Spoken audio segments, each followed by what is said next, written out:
하나님의 말씀은 창세기 39장 1절에서 6절까지의 말씀입니다.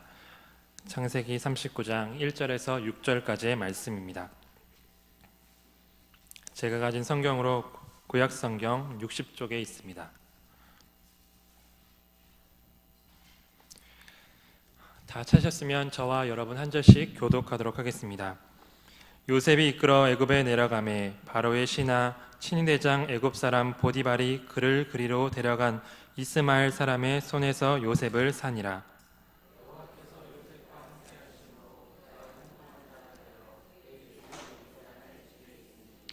그의 주인이 여호와께서 그와 함께 하심을 보며 또 여호와께서 그의 범사에 형통하게 하심을 보았더라.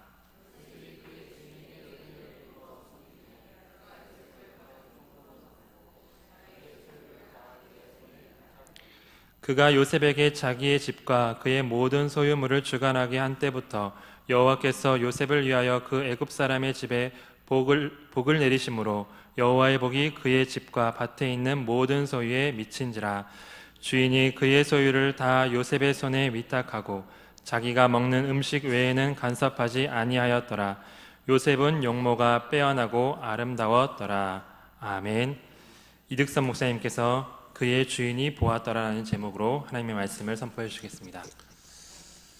오늘 우리가 함께 읽은 이 창세기에는 여러분들이 아시는 것처럼 많은 인물이 나오고 있습니다. 많은 인물들과 그 인물들의 삶들이 얽혀 있는 이 창세기에서 여러분들에게 만약 중요한 인물을 3명만 뽑으라고 하신다면 여러분은 누구를 뽑으시겠습니까? 사람마다 중요하게 여기는 인물이 조금씩 다르지만 제가 창세기를 보면서 가장 중요하게 생각하는 3사람은 아브라함과 야곱 그리고 요셉입니다. 그 이유는 이 창세기의 상당 부분이 이 3사람의 이야기로 이루어졌다고 해도 과언이 아니기 때문입니다. 먼저 아브라함을 보면 하나님께서 어떻게 아브라함을 선택하시고 중요한 선택의 순간마다 인도하시며 돌보아 주셨는지 잘 나와 있습니다. 야곱도 마찬가지입니다. 하나님께서는 형 에서를 피해 도망가는 야곱을 만나주시고 직접 음성도 그에게 들려주셨습니다. 힘들 때면 위로해 주셨습니다. 이처럼 아브라함과 야곱은 하나님께서 그들의 이름을 바꿔주시면서까지 복을 내려주신 사람들입니다. 옛 사람들에게 있어서 이름이 바뀐다는 것은 그의 앞날과 그의 존재가 바뀐다는 것을 뜻합니다. 하나님께서 누군가의 이름을 바꿔주신다는 것은 쉽게 말해서 하나님께서 그 사람의 인생에 적극적으로 개입해 주시겠다는 하나님의 의지입니다. 그런데 창세기의 주요 인물인 요셉에 와서는 이런 하나님이 우리의 눈에 보이지 않습니다. 우리의 눈에 뿐만 아니라 요셉에게도 스스로를 보여주시지 않습니다. 오늘 집에 가시면 창세기에서 요셉이 나오는 부분을 한번 읽어보시기 바랍니다. 하나님은 요셉에게 단 한 번도 자신을 보여주시지 않았습니다. 꿈을 풀어낼 수 있는 지혜는 주셨지만 직접 모습을 보이시거나 목소리를 들려주시지는 않습니다. 이렇게 요셉이 겪은 일들을 보고 있으면 하나님께서 돌보신다는 사실에 의문이 들 때가 있습니다. 왜냐하면 오늘 본문에서 요셉은 바로의 친위대장 보디발의 노예가 되었기 때문입니다. 사실 돌본다고 하면 자신이 돌보는 사람이 어려움을 겪게 해서는 안 됩니다. 그런데 오늘 본문의 요셉은 어려움을 겪고 있습니다. 하나님께서는 요셉을 돌본다 하셨지만 다른 사람도 아닌 형들을 통해서 노예로 팔려가게 하셨습니다. 성도 여러분, 하나님께서 요셉을 돌보시는 것이 진정 맞습니까? 고개만 끄덕여 주시는데요. 물론 우리는 하나님께서 돌보신다고 자신 있게 이야기합니다. 하지만 이 일을 내가 아닌 요셉이 겪은 일이 아니라 내가 겪는다면 여러분들은 하나님께서 요셉을 돌보셨다고 쉽게 말하실 수 있겠습니까? 만약 우리 가운데 집이 망해서 빚쟁이들에게 쫓겨다니는데 하나님께서 나를 돌보고 계신다고 자신 있게 감사하며 말할 수 있는 사람이 몇이나 되겠습니까? 예전에 명성교회 김삼환 목사님이 목회하실 때 교회에서 쫓겨나신 일이 있다는 얘기를 직접 들은 적이 있습니다.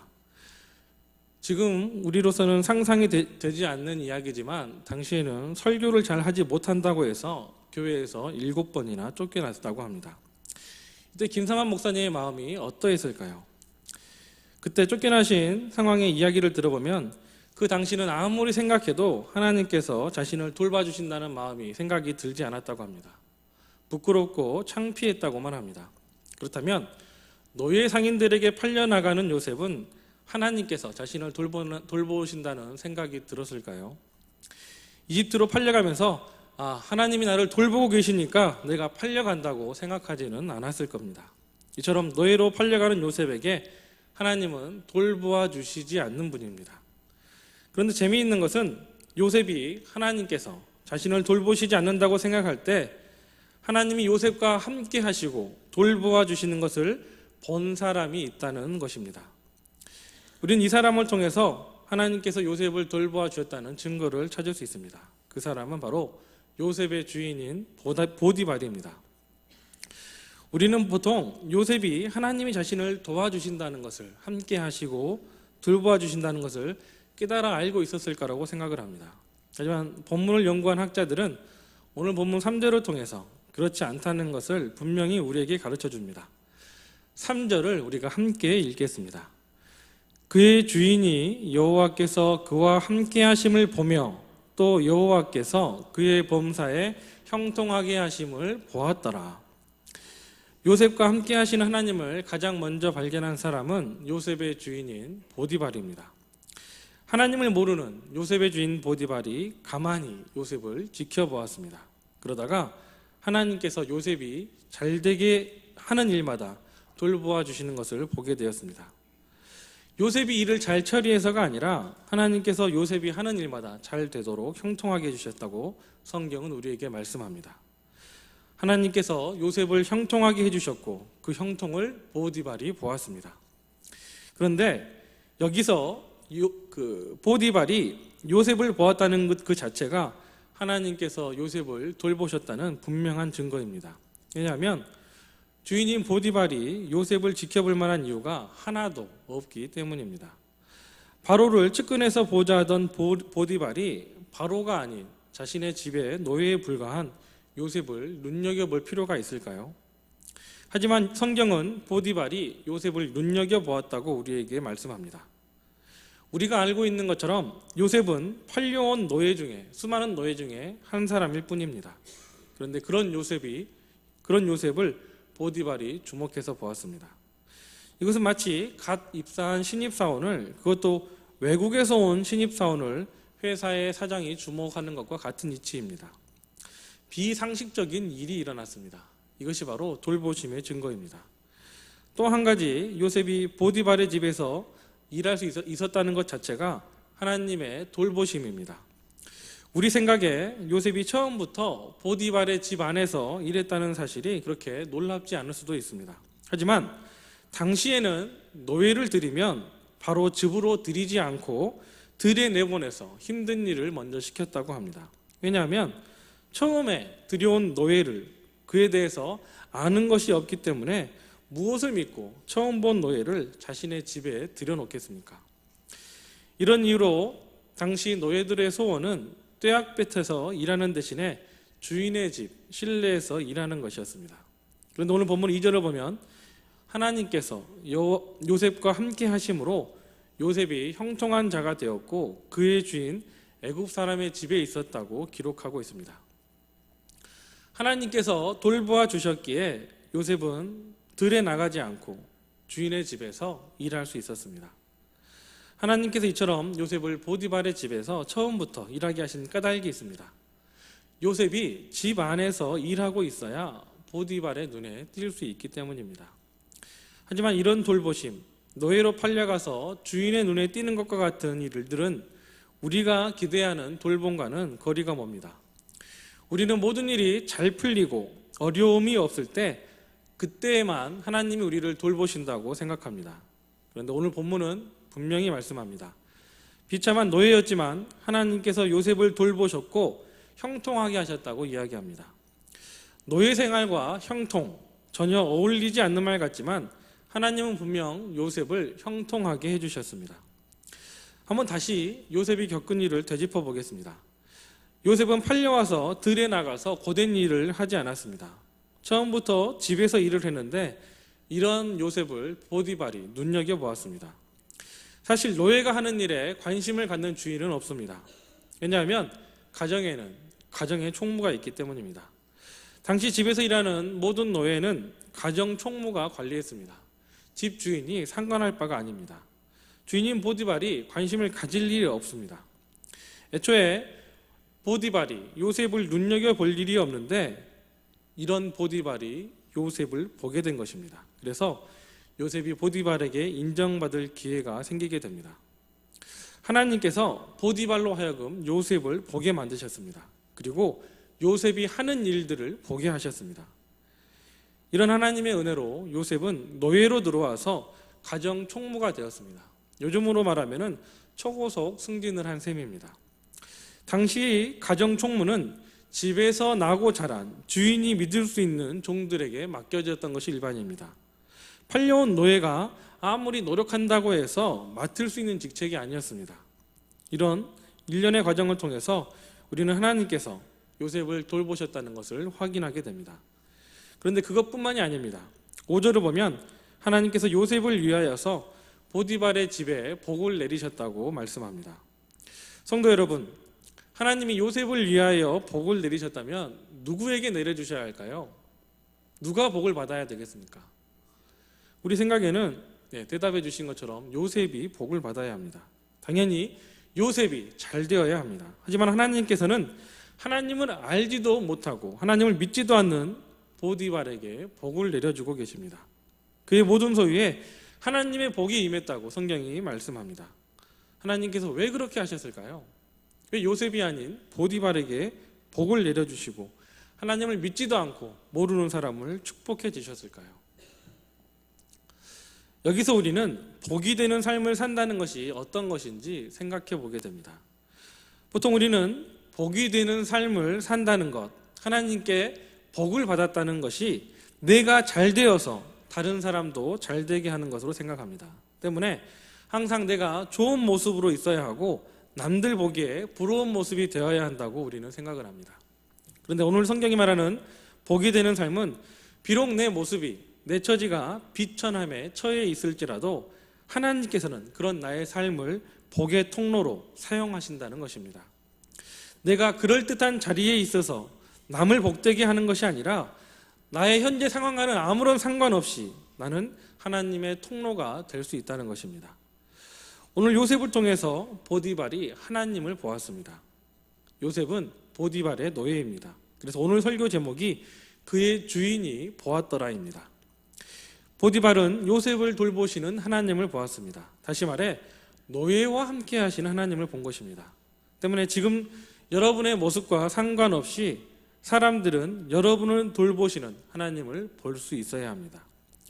지금 내 모습이 보잘것없고 초라해 보여도 낮은 자리에 처해 있어도 하나님은 나를, 사람들을 복주시는 통로로 사용하기를 원하십니다.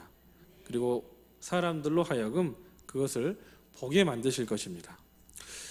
우리는 항상 다른 사람들의 시선을 생각하면서 시선을 의식하며 살아갑니다.